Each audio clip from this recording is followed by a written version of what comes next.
खुलुमबाय बेयो बड'लेण्ड इंखं टेलिभिजन दिनै 12 नभेम्बर 2022 सनिबारखालि सानसेनि बरादखौ नोंथांमोननि खाथियाव लाबोदों आं सदानन्द दैमारिया।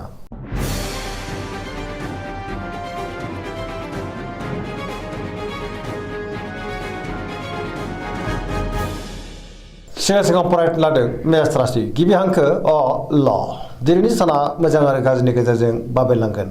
गोबां रोखोमनि बेले बेजे थासारि फैनोबो हागौ। मावनो लानाय खामानिखौ मावफुंनो गोब्राब जागोन। माबा नङा माबा मोनसे गोरोन्थि जालांनोबो हागौ। गोसोआ दिनै जोबोर आला खाला जागोन। देहाया मोजाङै थागोन। अब्लाबो नाथाय जानाय लोंनायाव सांग्रां जानांगोन। सोरबा लोगोनिफ्राय गाज्रि खौरां फैनोबो हागौ। रांखावरियाव मोजां। अब्लाबो नाथाय खरसायाबो बांनो हागौ। बेफार फालांगियावबो मोजां होनजायो। सोरबा लोगोजों रायखोमा जानोबो हागौ। न'खराव अननानै फैगोन। बिदा फंबायजों मोजां सोमोन्दो थागोन आरो बिमा बिफानि अननाय आरो बोरखौ मोननो हागौ। गुबुननि गोसोखौ बोनो गोब्राब जागोन। गोसोनि साननायफ्रा देबर नांनो हागौ। समाजाव मान मोनगोन। लाइमोनफ्रा जोबोर आला खाला जागोन। फरायसाफ्रा दिनै फरायनायाव गोसो दुंखांगोन आरो मोजां फिथाइ मोननोबो हागोन। वृष राशि गिबि हांखो इ उ ब दिनैनि साना जोबोर मोजां। मोनफ्रोमबो बिथिङावनो जाफुंसारगोन। गोबां मोजां खाबु फैनोबो हागौ। गोसोखौ दिनै जोबोर गोजोननाय मोनगोन। गोसोनि बोलोआ बांगोन। गावनि गोसोनि साननायखौ दिनै गुबुननो फोरमायनोबो हागोन। समाजाव मान मोनगोन। रांखावरियाव मोजां। अब्लाबो नाथाय खरसायाबो बांनो हागौ। बेफार फालांगियाव मोजां। गोबां धोन आरजिनोबो हागोन। गुबुनजों मोजां सोमोन्दो लाखिनो रोंगोन। न'खराव दिनै बिसि फिसायनि गेजेराव अननानै फैगोन। बिदा फंबायजों मोजां सोमोन्दो थागोन। देहाया मोजाङै थागोन। गुबुननिफ्राय हेफाजाबखौ मोननो हागौ। जायखि खामानि मावा मानो मोनफ्रोमबो खामानिखौनो दिनै मोजाङैनो मावफुंलांनो हागोन। सोरबा लोगोजों बाख्नाय जानोबो हागौ। गोसोनि साननायफ्रा जाफुंगोन। पजिटिभ एनार्जिनि गोहोमबो गोग्लैगोन। सरासनस्रायै दिनै साना जोबोर मोजां आरो मोजाङैनो बारग'लांगोन।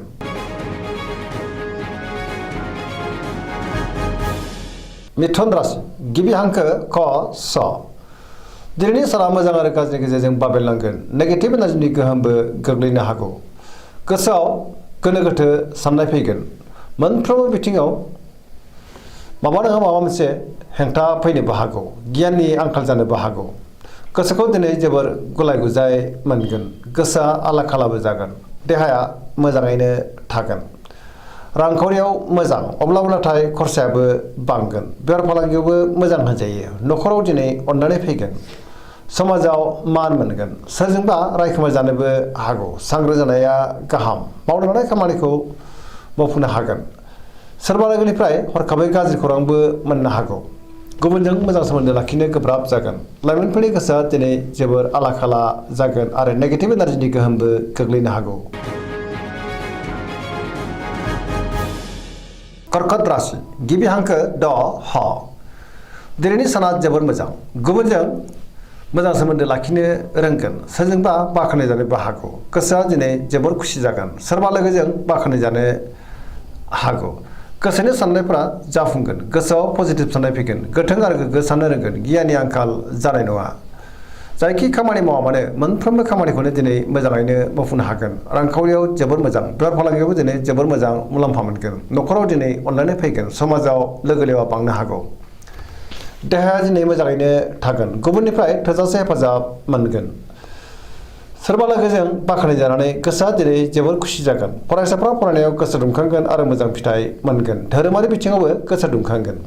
सिगांनि बबेबा आद्रा खामानिया दिनै मावफुंजानो हागौ।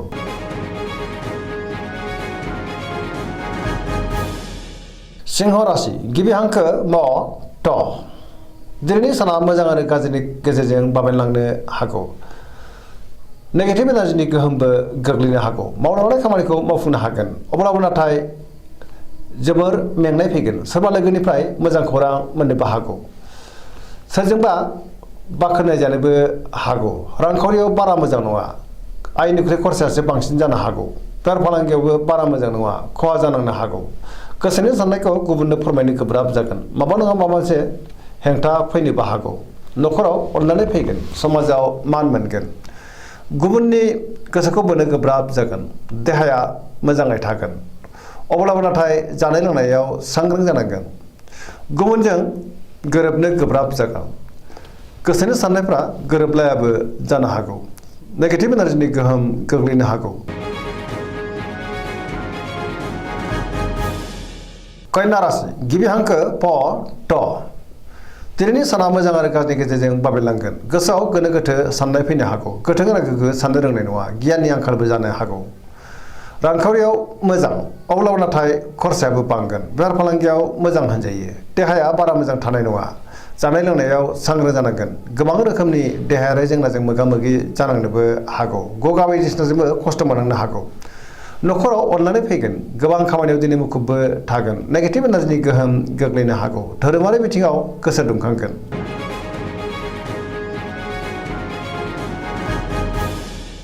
तुला राशि गिबि हांखो र ट दिनैनि साना मोजां आरो गाज्रि गेजेरजों बाबेरलांगोन गोबां रोखोमनि जेंनाजों मोगा मोगि जानांनो हागौ गियाननि आंखालबो जानो हागौ गोसोनि बोलोआ लोरबां जागोन गावनि गोसोनि साननायखौ दिनै गुबुननो फोरमायनोबो हागोन मावनो लानाय खामानिखौ थि समावनो आरो गोरलैयैनो मावफुंनो गोब्राब जागोन माबा नङा माबा मोनसे हेंथा फैनोबो हागौ देहाया बारा मोजां थानाय नङा गोबां रोखोमनि देहायारि जेंनाजों मोगा मोगि जानांगोन रांखावरियाव मोजां बेफार फालांगियावबो मोजां होनजायो गुबुननि थाखाय गोबां मोजां खामानि मावनानै होनोबो हागोन अब्लाबो नाथाय सोरजोंबा रायखोमा जानोबो हागौ गोदान खामानियाव दिनै आखाइ होजेननो गोब्राब जागोन सेंग्रा सिख्लाफ्रा जोबोर रमान्टिक जागोन आरो गावबा गावनि गोसोनि साननायखौ फोरमायलायनोबो हागोन अब्लाबो नाथाय नेगेटिभ एनार्जिनि गोहोमबो गोग्लैनो हागौ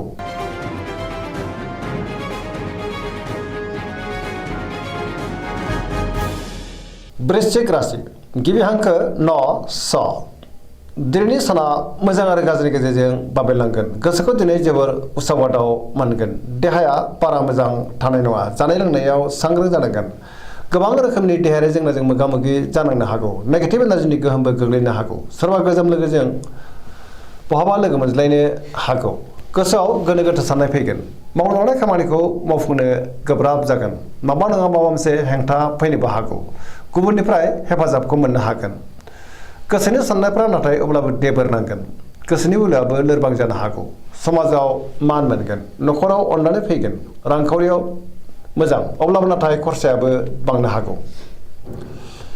बेफार फालांगियावबो मोजां होनजायो देहाया दिनै बारा मोजां थानाय नङा फरायसाफ्रा दिनै फरायनायाव गोसो दुंखांगोन आरो मोजां फिथाइ मोननो हागोन सेंग्रा सिख्लाफ्रा जोबोर रमान्टिक जागोन आरो गावबा गावनि गोसोनि साननायखौ फोरमायलायनो हागोन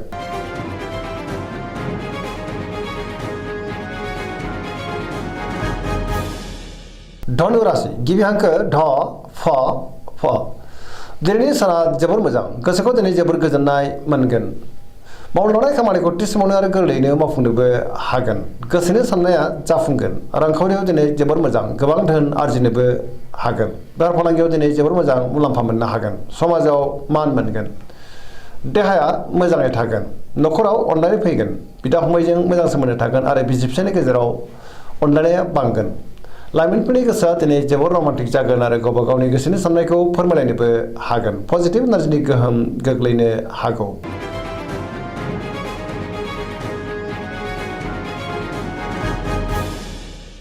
मकर राशि गिबि हांखो ख ज दिनैनि साना मोजां आरो गाज्रिनि गेजेरजों बाबेरलांगोन गोसोखौ जोबोर उसुखुथु मोननो हागौ गोसोनि साननायफ्रा देबार नांगोन मावनो लानाय खामानिखौ थि समावनो मावफुंनो गोब्राब जागोन माबा नङा माबा मोनसे गोरोन्थि मावफ्लांनोबो हागौ रांखावरियाव मोजां अब्लाबो नाथाय खरसायाबो बांनो हागौ बेफार फालांगियाव मोजां होनजायो गुबुनजों मोजां सोमोन्दो लाखिनो रोंगोन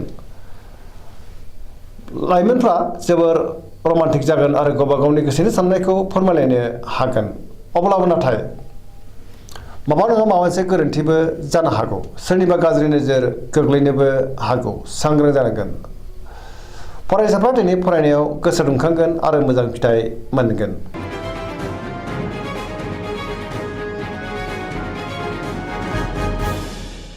कुम्भ राशि गिबि हांखो ग स दिनैनि साना जोबोर मोजां गोसोखौ दिनै जोबोर गोजोननाय मोनगोन मावनो लानाय खामानिखौ थि समावनो आरो गोरलैयैनो मावफुंनोबो हागोन बहानिफ्रायबा मोजां खौरां फैनोबो हागौ धोरोमारि बिथिङावबो दिनै गोसो दुंखांगोन पजिटिभ एनार्जिनि गोहोम गोग्लैनो हागौ समाजाव मान मोनगोन गोबां मुंदांखा सुबुंजों दिनै लोगो मोनज्लायनोबो हागौ रांखावरियावबो मोजां बेफार फालांगियाव मोजां होनजायो देहाया दिनै मोजाङैनो थागोन न'खराव अननानै फैगोन गुबुननिफ्राय थोजासे हेफाजाब मोनगोन बिमा बिफानि अननाय आरो बोरखौ मोननो हागौ बहाबा दावबायनो एबा हान्थिनो खाबुबो मोननो हागौ पजिटिभ एनार्जिनि गोहोम गोग्लैगोन जायखि खामानि मावानो मोनफ्रोमबो खामानिखौनो दिनै मोजाङैनो मावफुंलांनो हागोन